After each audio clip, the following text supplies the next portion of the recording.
Ambassador Kauzlarich, US is hosting talks between Armenian and Azerbaijani foreign ministers, which are set out to last 4 days. There has been lots of talks and negotiations, and this seems to be the first time that the top diplomats are having talks for a few days. Do you expect a breakthrough to come out of these talks? Well, I try to be realistic about these things, and I would say this is the beginning, potentially, of a breakthrough. But I would not, and I hope I'm surprised. I would not expect these particular meetings to result in a breakthrough. And for me, a breakthrough would be direct negotiations between Azerbaijan and Armenia to address the issues that have to be addressed in order for a peace treaty to result. So I would see this at the beginning of a process, and I think it's just a little too soon to say that this would be a breakthrough. But as I said, I hope I'm wrong. I would like to be wrong on this. We've done numerous interviews with you before on this subject. Today's interviews comes amid intensified peace talks in a bilateral or direct format. Are you optimistic about chances for lasting peace in South Caucasus today than you were maybe a year ago?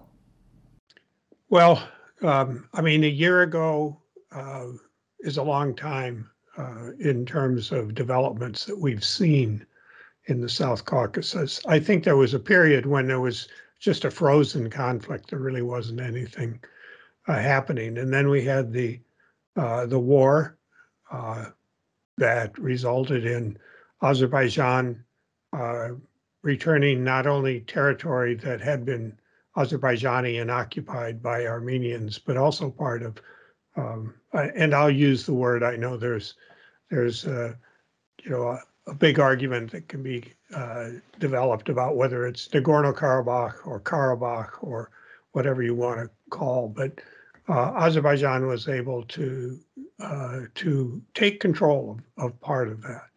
Now, since the war, since the statement that was issued by Armenia, Russia, and Azerbaijan, there was a period of hope that there would be the start of a breakthrough for peace. But Russia alone is not able to do it.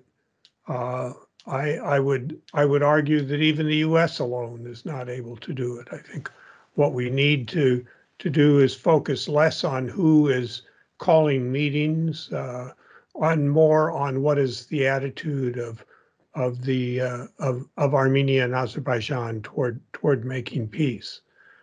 I think one thing we will know after 4 days is whether there's going to be an ongoing process, or whether this is just going to be 4 days of meetings and people will go back to capitals without really developing this ongoing process that has to address issues like borders, return of people to their homes, demining and addressing the issues that are associated with that both sides have to address. And so there are a lot of very important questions that are going to require face-to-face ongoing meetings in a process that leads to what I think we all hope will be a peace agreement. So this is very complex, and a year ago I probably wouldn't even be raising some of these issues, but now it's clear that the U.S., the EU in particular, are playing a much more active role to get the parties to address this complex set of issues. Russia, I think, because of its continued war in Ukraine, has just disqualified itself as a mediator or as someone who's interested in bringing about peace. Ambassador Kauzlarich, how would you envision the future of a peaceful South Caucasus? What would that look like to you? Uh, in a way, it's less important what it would look like to me than what it would look like to people in Armenia, Georgia, and Azerbaijan. I'm encouraged that I'm seeing more attention in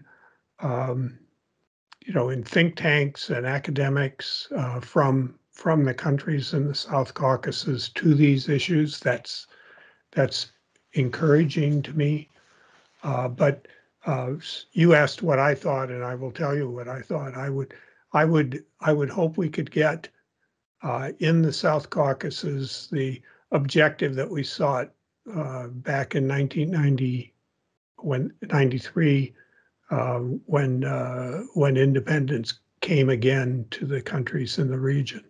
That is, peaceful relations between three sovereign and independent states that recognize their obligations to uh, building democracies, human rights for all of their citizens, and peaceful relations with each other.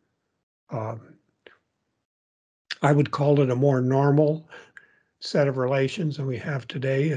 Today we don't have that, but I think that would be what I would hope for. If Washington manages to broker peace between Armenia and Azerbaijan, how does that bode for other interethnic conflicts in the regions adjacent to Russia?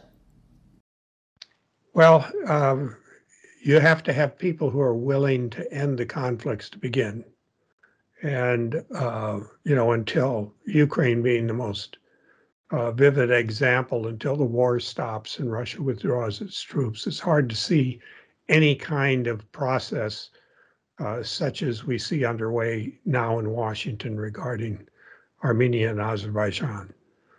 So, what happens with Georgia? I mean, Georgia has its own set of relations with Russia that have to be dealt with.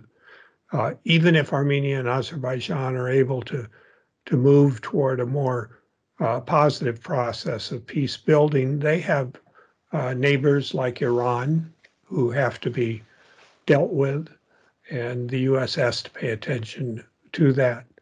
Um, Moldova, I don't know as well as I do the South Caucasus, but presents some of the same kinds of challenges that we're seeing there. So the opportunities for similar efforts with U.S. leadership are going to require a commitment by the parties to the conflicts in these countries to resolve them peacefully. At this point, anything involving Russia, I'm not optimistic about. Russia, as I said earlier, has disqualified itself. And until it's prepared to end its war in Ukraine, it's going to be very hard to negotiate, if you will, with Russia.